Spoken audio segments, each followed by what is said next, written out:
Hello and welcome everyone. I'm Kristen Domain, creator of Ignite, a personal brand development company for entrepreneurs, coaches, speakers, and service providers who know they want to get their message out there in a big way.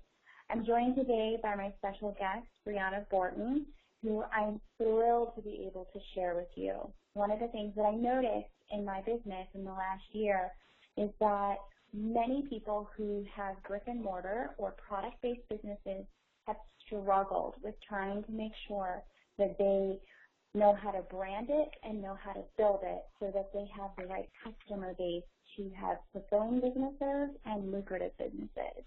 When I met Briana and saw what she had been able to create through Dragon Tree Holistic Day Spa, I knew I had to share her with you. Briana is a peace engineer and entrepreneur, and she teaches people how to get what they want in their lives and experience deep, unshakable happiness. As the founder of the Dragon Tree Holistic Day Spa, Briana has spent a lot of her career creating a sanctuary from the daily stress in our lives so that people can feel more peaceful, more balanced, and healthy. She also helps people naturally decrease their pain as the co-owner of Imbue Pain Relief Patch. Through her courses and lectures, Briana has inspired people around the world to create their lives, live their dreams, and make the world a better place while doing it. You can find out more about Briana at brianaborten.com. So excited to be here with you, Briana. Thanks for saying yes to this interview. Oh, thank you for having me. I'm so happy to be here. Great. So I want to make sure people really understand your business and that you have both created products and that you have also created a day spa and that the two go hand in hand. And I'm really curious, how and when did you start these businesses? If we could start there and give them some context, that would be great. Yeah, so I started my first spa a little over 10 years ago, almost 11 years now, I guess.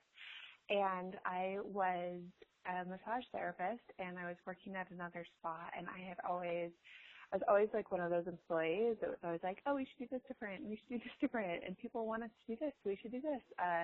Always full of a ton of ideas, and I think I made my boss completely crazy until one day she just said, you know, if you think you can do it better, you should do it myself, and promptly fired me, which I totally understand now how annoying that would have been as for her. So at that point, I decided to open my own spa. I thought, you know, she's right. I do think I can do it better myself, and I should probably just do that. So at 22, I found myself without a job and with like a huge passion for starting a spa that would be really in my vision for the way a healing environment could be. So I decided to start it, and by the time I was 23, we opened. So that was in 2003, in the summer of 2003. So it was, a ton of work, of course. It was like a 4,000 square foot space, and we had a very limited budget. So that meant a lot of manual labor on my part and my boyfriend's part to get things up and going. So that's kind of what prompted me to start it, was just like this really strong desire to have a space where people felt welcomed and people felt loved, and people also then were able to transcend into a healing experience that is really hard to get to. Don't feel comfortable. So that started off my journey in the spa world, and then about 4 years later almost, we decided to open a cafe actually next door, and because I had my first daughter, and I didn't want to bring her to the spa with me because babies and spas just really don't go together. So I thought, oh, there's a space next door that is open, and I might as well, open a cafe so I can put an office in there and take my daughter to work with me, which is kind of a strange reason to open a business, but it was quite an adventure, and it gave us a lot of experience and let me find out a lot more about what I really wanted to do in business, because I love business, and all sorts of different things interest me. So I thought, oh, maybe I want to do that, but I don't know, the universe has a way of kind of showing you actually the path that you're supposed to be on. And about a year and a half after we opened the cafe, we had an opportunity to open another spa in the Portland airport.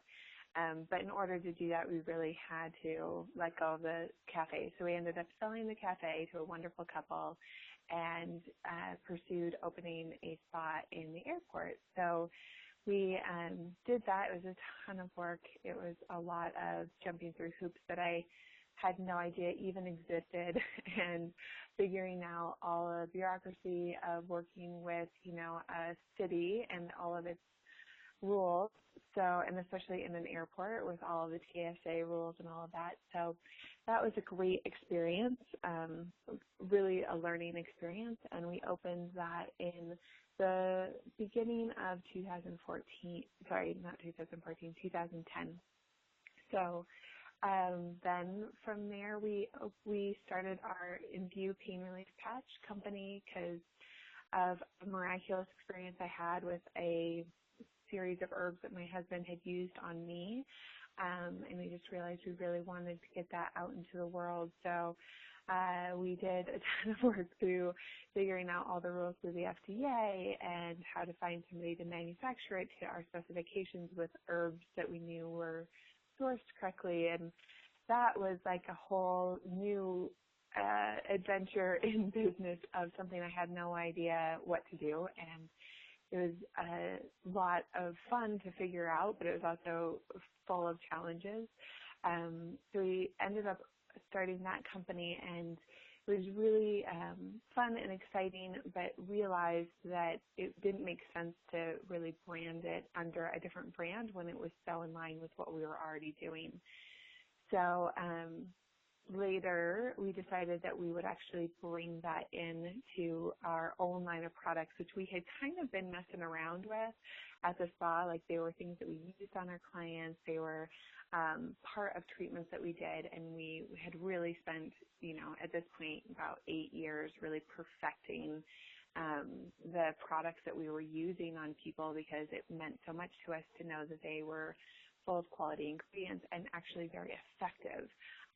And so at that point, we stopped messing around and started deciding, like, oh, this is something we actually, really want to get out there in the world. And so we really got serious about launching our whole apothecary brand into more than just our spa, like launching it online and getting it into high-end retailers and also like natural places and other spas across the country. And in the meantime, my husband and my daughter and I moved to Boulder, Colorado, and opened another spa here in like the most adorable little neighborhood, and we just love it. So did a lot more, just trying to perfect opening other spas, which has been really fun for us, and making sure that we created systems for when we left Portland so that those spas and this spa could run without my day-to-day input, because I love the spa world and I loved being with my staff and working with them. But when I wanted to focus on like kind of the overall vision of the company, I found that I just couldn't be involved day to day and still be really effective of driving our vision.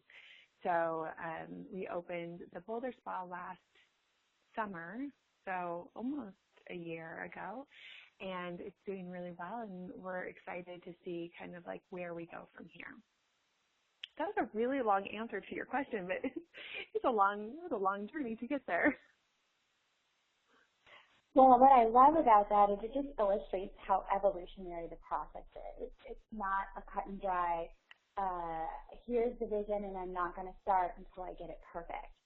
And it really resonates with something that I teach my clients, which is the process will always be trial and course correct, not get it perfect and launch.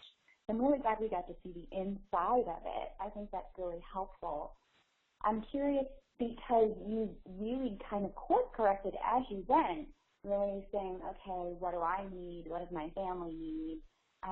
What's going to be more fulfilling for me and my husband? There are probably lots of things that you had to learn the hard way in your business just from having to experience it. What are some of the things that you believe people should know about but often overlook before they jump in? And what are some things that maybe people can just let go and figure it out as they go? Yeah, I feel like I always say I learn everything the hard way. I don't know why. I think a lot of people probably feel that way, though. I think that just when you want to start a business, like making sure that you're in it. One of the main things I think, especially in this world of seeing like other people making like what seems like fast money or like lots of money like really quickly and getting huge, and there's an illusion around that I feel like is so harmful to entrepreneurs because first of all, like making a ton of money, if that's like your main goal in life, then there's definitely like lots of ways to do it. That's not me. Like my goal in life is not just to make money. I feel really strongly about having my business align with my purpose in life, my mission in life. And so I feel like I would love to see people when they're looking at starting a business, making sure that it's really in line with what they believe. And that doesn't mean that it can't shift. Like their business can shift and the model can shift, but it should be based around like a central theme. You know, like doing things that really align with your sole purpose. Because if you don't, you're just going to create a job for yourself that you're going to hate. Like if it's just about making money and it doesn't align with you, then you just created a job that you hate. And then the second thing is actually making sure that your business is set up to make money. And I think that even though I was like, it's not all about making money, it is about making money. I mean, you don't start a business to, without the idea that you're going to make money from it. And the way I like to build businesses is so that I can not create a job for myself, but create a business that will sustain without me, so that if I died tomorrow, it would sustain my family, and it would sustain my family for, decades. And that isn't important to everyone, but I feel like knowing whether it is or isn't important to you is really important to look at in the beginning so you know what kind of model you're setting up.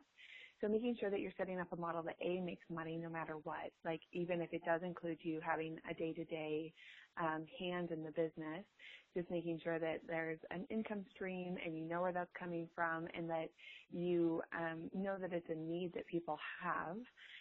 But then after that, just like being really conscious about the model that you're setting up. If you're setting up a personal brand model that's based all around you, just making sure that that's a conscious choice. That like your choice is to go into business knowing that without you, that business wouldn't succeed. Or if you want to create something that, you could pass on to somebody else or sell, that you brand it that way and that you create it that way so that you don't have to course correct that later, because I feel like that is harder to correct than a lot of other things.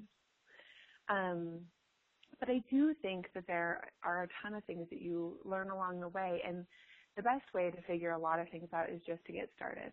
I think that a lot of people get kind of caught up in like the analysis paralysis world where they're like, is this the right thing to do, or is this the right thing to do?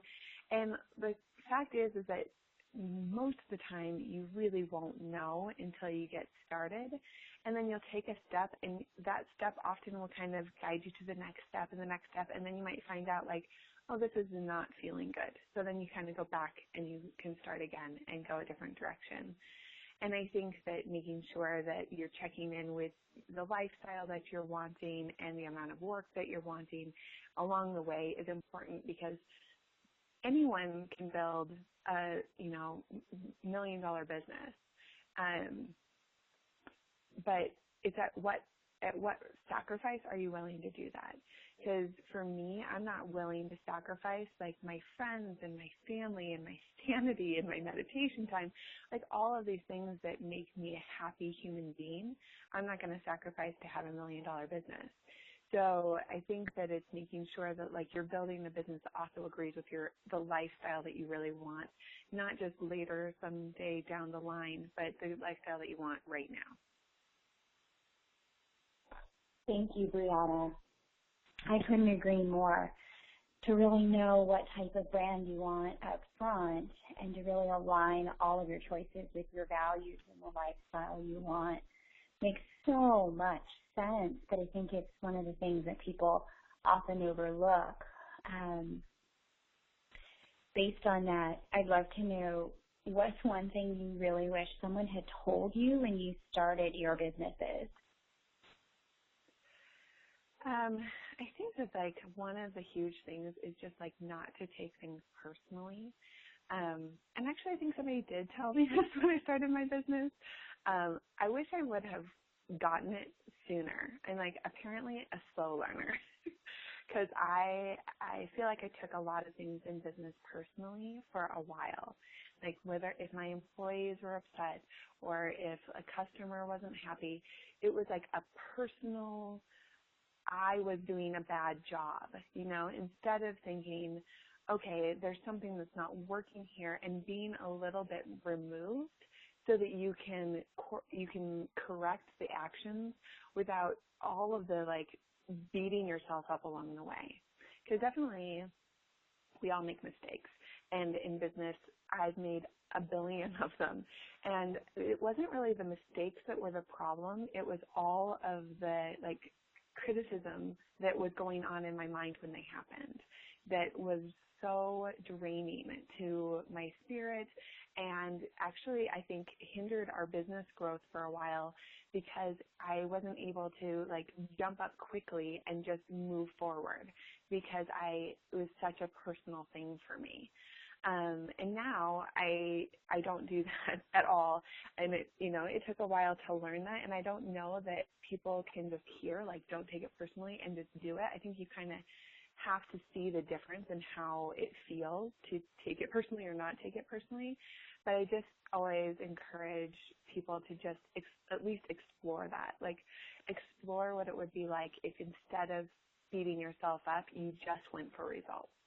And instead of having all of that time where you had all of like the bad thoughts about you, instead you use that same energy to fix the problem and move forward because I think it makes the hugest difference in business. Yes, I agree. Absolutely. I still struggle with that. I mean, I'll be honest, I take everything personally. People don't really know that about me. Or maybe they do, I don't know, but they do now. All I know is that that what you just described is like the entrepreneur's secret weapon, especially for women entrepreneurs, because anytime we hurt somebody else's feelings, we've been taught to really look at ourselves for that. Whereas, boys get hurt all the time when they play and, they're just told, great, shake it off, keep it moving. The fastest path to recovery means the fastest path to cash. And when I have been able to take things less personally, oh my God, the difference it's made in terms of speed to success. Yeah, definitely. Moving on to talk about the products that you've created, and the fact that, you did the spa first and then you did the product line, what have you found is the number one way to get your product into stores and distribution? I would say that actually breaking the rules is such a funny thing to say. But, all of the distribution chains especially in the natural product world, are very set. And it's like you do it this way and you submit it like this and everything has to be like this. And we did it that way. I mean, you have to follow the rules in some ways so that they have things in a way that makes it easy for them. But one of the things that we found was that submitting it like that and getting them everything perfectly meant we were like 1 in 1,000 different people that are in front of them, right? And to be different, we really had to not follow their rules. And even though they may not have loved that, we took the effort to go to the offices that had unpublished addresses and go there and just introduce ourselves. And they're like, you can't do that. And we're like, oh, sorry, we didn't realize we couldn't do that. We just really wanted to, introduce ourselves and meet you. You seem like you're such a great person. Really apologizing, of course, for not understanding their rules. So we perfectly well knew that we were breaking them. We just knew that in order to relationship with them, they would remember us. We didn't want to be, in their face in any way, but we wanted to get in front of them because we really felt like a connection to us as people would make a huge difference.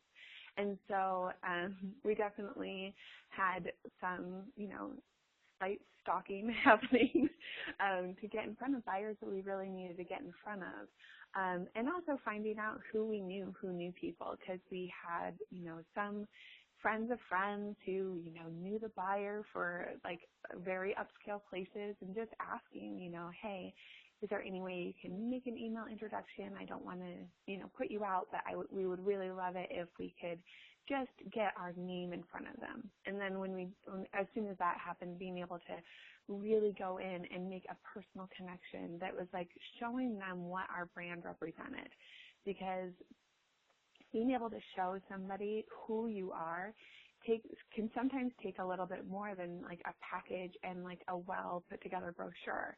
It sometimes takes going there and showing them this isn't just hyperbole on a piece of paper about how much we care about our clients and how much we care about our products. That's really who we are. We're not fucking around. And I think that people can feel that when they meet us personally.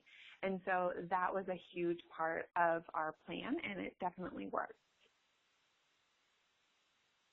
Awesome. Well, one of the things I really loved about what you mentioned is how important it is to just start with who you know and get super clear about sharing this with any and everyone in your world. I know I've talked to my clients about this, and I know in my own world that's made the biggest difference. That and getting to know more people. So I'm glad that you started there as well. I know you have a manufacturing plant for your product line, Briana. At what point did that become better than creating the product the way you had been? And I'm really curious, were you doing this out of your bathroom, out of your kitchen? How are you making this magic happen? And when did you open the plant? And how did you know, okay, yeah, it's time? Actually, I don't know. This answer is kind of funny. So we were manufacturing different things at different places, but all within the spas. So we had all of our tinctures and things were all made at one spa where we had all of our herbs were stored, and we had a grinder, and we had all of the things. It was when I say an herb room, that makes it sound super elegant. It was a tiny, tiny closet. You could fit 2 people in there in all the herbs. And it was, it was organized, luckily, but it was definitely not elegant. But I felt like it worked. The people that did a lot of the creation of it were this is really hard to get it done effectively and efficiently in such a small space. Which we realized made a lot of sense. And then a lot of our other products were being manufactured actually in the basement of the airport, because we had a huge office down there that had, the double sinks and lots of cupboard space. And it was actually a very nice space. And I thought, oh, well, we'll just do this here forever. But it was actually apparently not as huge as I was hoping it was. In my mind, it was always a lot bigger than it actually was. So as soon as we started putting things in there, it started really filling up and making it really challenging for, my managers who manage the airport spa. They shared that office with them. And when you're making products, you kind of want to rock out to music and put things together, and it's a kind of a different energy than the managers who need to do payroll and analyze numbers and all those things. So it ended up not being like the greatest co-occupancy. And we realized it was really hindering our ability to grow. We weren't able to manufacture that much at a time. It was really inefficient because there wasn't enough space to see everything well enough to keep really good inventory. We weren't able to really keep everything really tight and effective, and also making sure that like we got the most out of like all of our batches. So when we decided to move our pain patch into the Dragon Tree Apothecary, he was our vice president of InView. He was like, I want to run the apothecary, and I want to like get a new space, and I want to like make this like run effectively. So even though I would love to take credit for like being like smart enough to know that it was time, it actually took like a huge push from somebody I really trusted. He was somebody that had worked for us for years, somebody who is like very smart and has completely different talents than me, and he just was like, it's time, and I'm going to make this happen as long as you just even say yes for a second. So my husband and I really talked a lot about it, and realized that we had been holding back on moving forward in a big way, not based on not wanting to do it, but based on feeling like there was like a degree of fear there, a fear of, I think it's actually like one of the first times I actually had a fear of like success.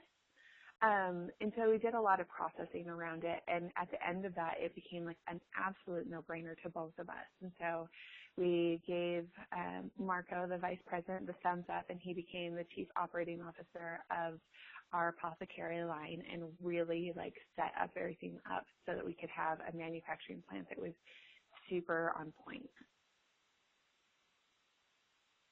Love that.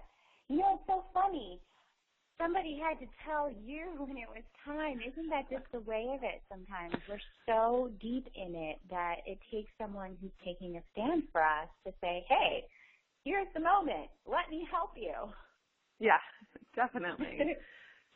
Well, what I love about that story is how it took you being open to support and really being clear, like the way I had been doing it could be improved upon. It wasn't, you weren't married to having it be just one way. Yeah. I feel like that's a huge, like, repeated lesson for me in business too, is that a lot of times really innovative, great ideas come from other people. And I remember when people used to tell me ideas about how I should run my business or market my business in the beginning, I feel like I felt it was taking it personally, right? I was like, oh, you think I'm not doing this well enough. And so I would take it personally, and I couldn't take action on it. Instead, I just got offended. And now it's like the last thing that would ever happen to me when sometimes like never take anything offensively at all. I feel like, wow, if you feel like you can see something, I might not agree, and sometimes I don't, but so many innovative ideas have happened in our spas and in our product lines because, you know, customers or employees or, you know, family have said, like, have you thought about it this way? And I'm just really grateful that I feel like I grew up in a way and am able to really take in that information and move forward with it, which makes a huge difference. That's really insightful. And it is really about surrendering the guidance and really trusting that, you know, like because you're putting in your due diligence, the universe is going to meet you halfway by sending you people who have information to support you in bringing your vision to fruition. It's really great. Yeah. So that being said, though, I mean, I can see it's not necessarily been an easy road, but it seems like it's a road that's had a ton of success. Briana, have you ever had a launch of something within your brand not go as planned? What happened and how did you recover? Oh, yeah. We've had tons of things not go as planned. I feel like, I mean, first of all, we've never had a spa open on the day I thought it was going to open. Like our spa in Boulder, I really wanted it to open 2 weeks before our grand opening.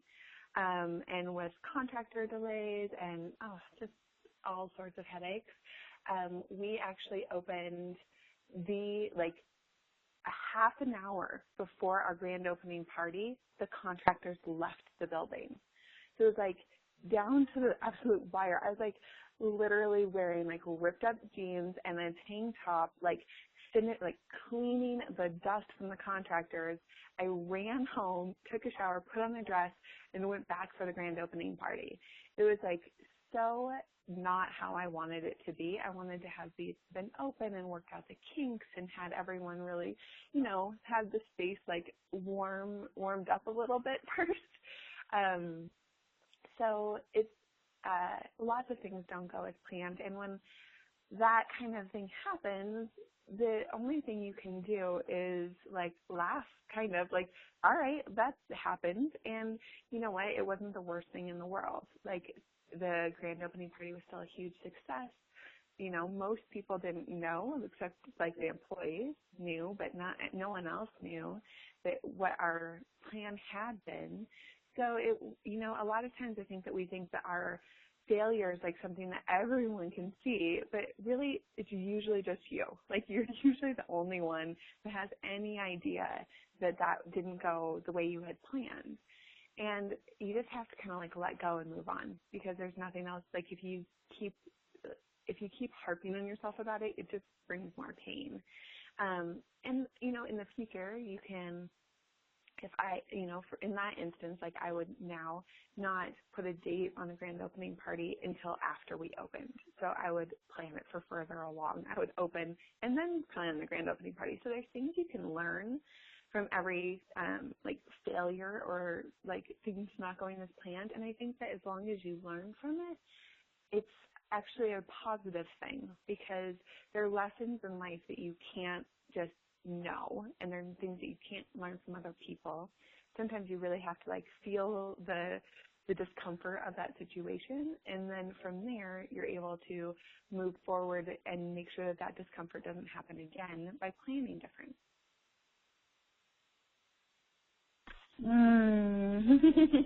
So insightful. Wow. Okay.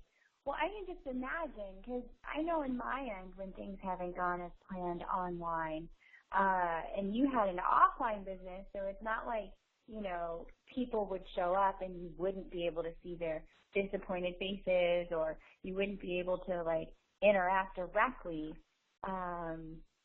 with, what was happening. Like it was in your face how they were not going according to plan.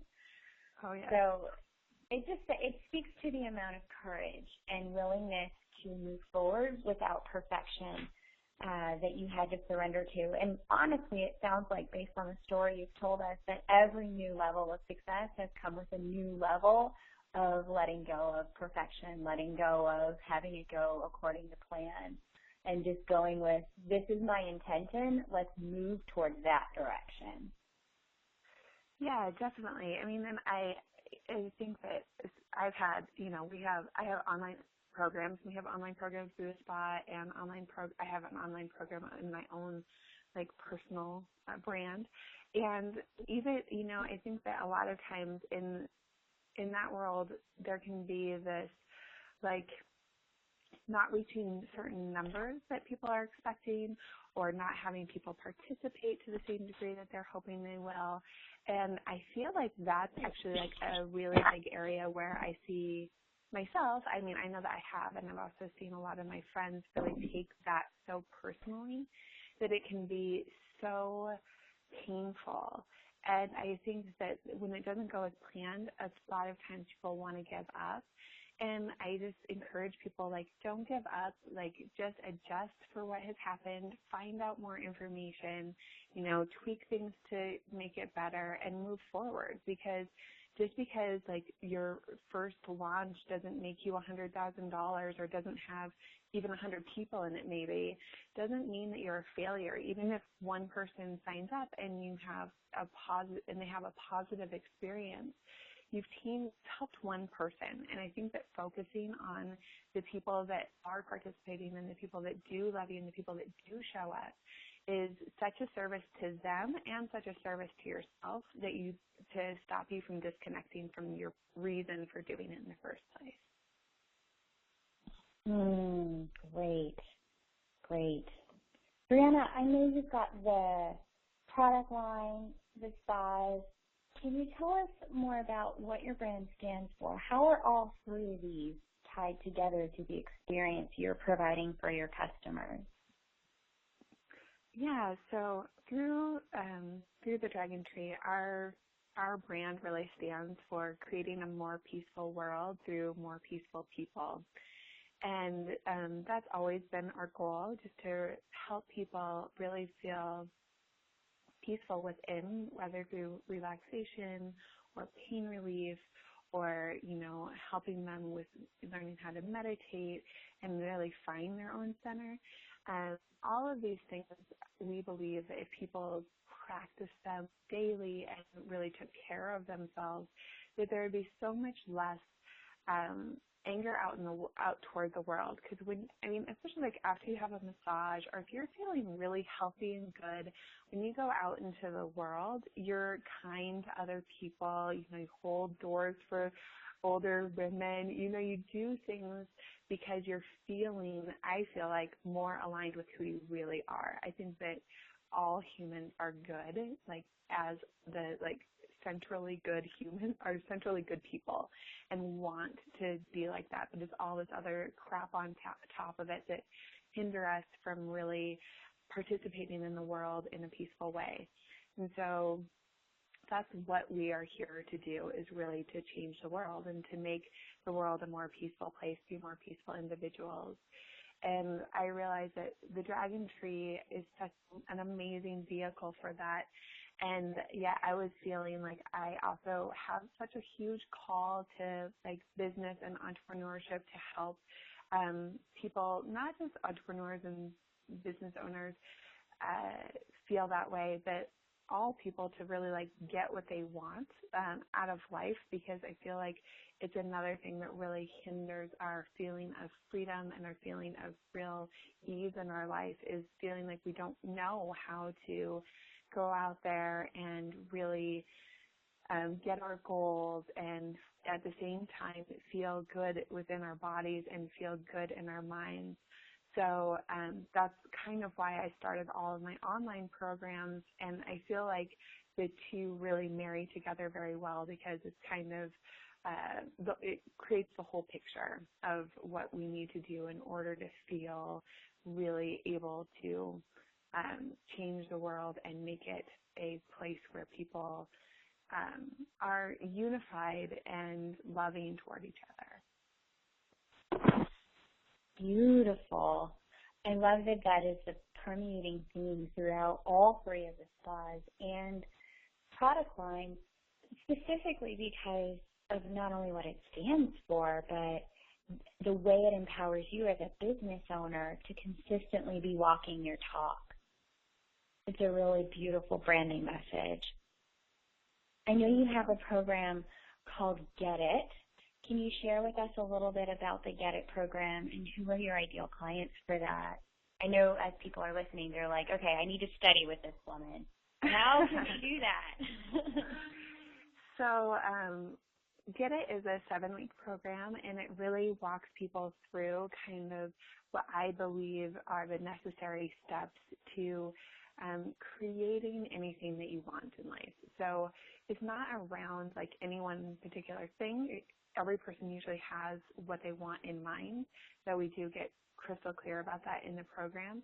It could be a relationship, it could be a business, it could be better health. All of those things I've had clients be focusing on. But I think that the real value of the program is that it doesn't teach you we're going to just have one goal and I can get you there. I'm really teaching people a way that they can use again and again and again, and just every day in their lives, so that that's what they're creating all of the time. And they're able to know that if you follow all of these, I'm going to call them steps, but they're different practices and ways of being and like shifts in thinking so that you can really move from point A, where you're at, to where you see yourself or where you want to be, in 1 year, 3 years, 5 years, that we can make that a reality.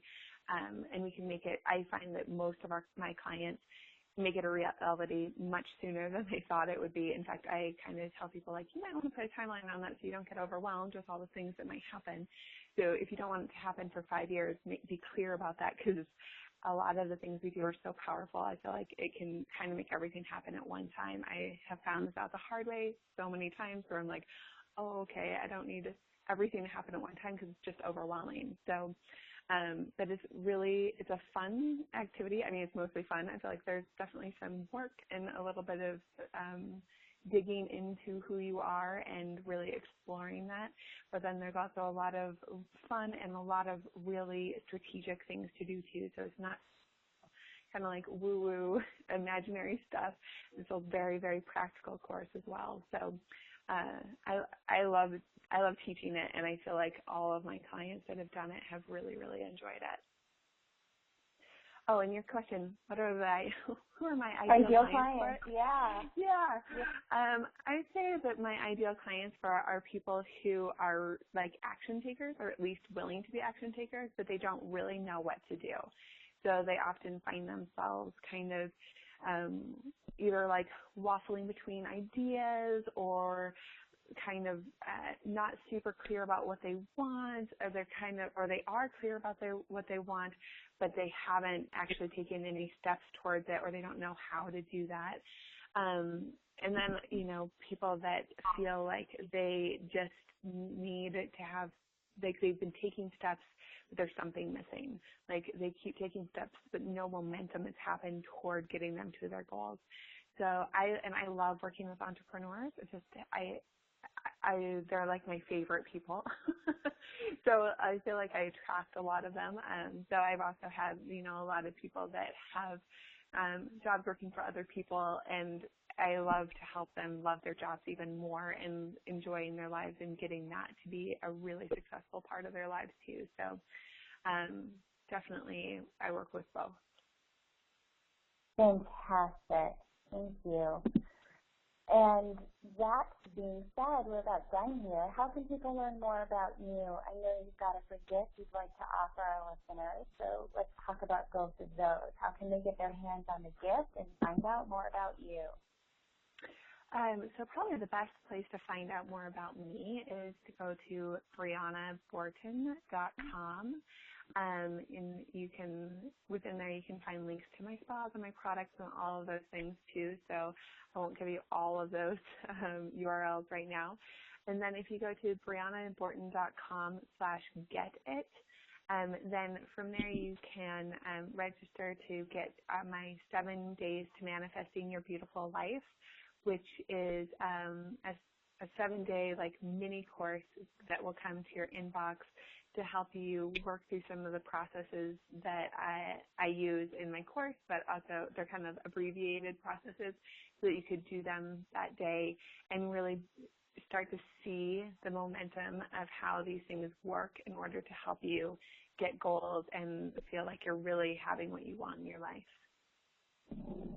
Thank you, Briana. Love that. That sounds amazing. So please get your hands on Get It and on Briana's gift. Both of these are so generous, so generous. Thank you so much for being here with us. Is there anything that we have talked about that we haven't covered yet? I really want to make sure I've given them the goods here. Yeah, I feel like we've covered a lot for sure. Yeah, we did. This is amazing. Thanks so much for being here with me, Briana. It's lovely Thank you so much for having me. You're welcome. And for those of you who have a business that's moving in the direction, or a brand that's moving in the direction of product line or brick and mortar, by all means, please have a conversation with Briana. Get your hands on her free tools. These are things that are going to support you to take the next step along those paths. that I know will happen in a way that I could never really be able to fully support you because those aren't things that I built. So it was fabulous being able to have you here today. Thanks, Briana. Have a great day. Bye, everyone. Thanks, Kristen. You too. Bye.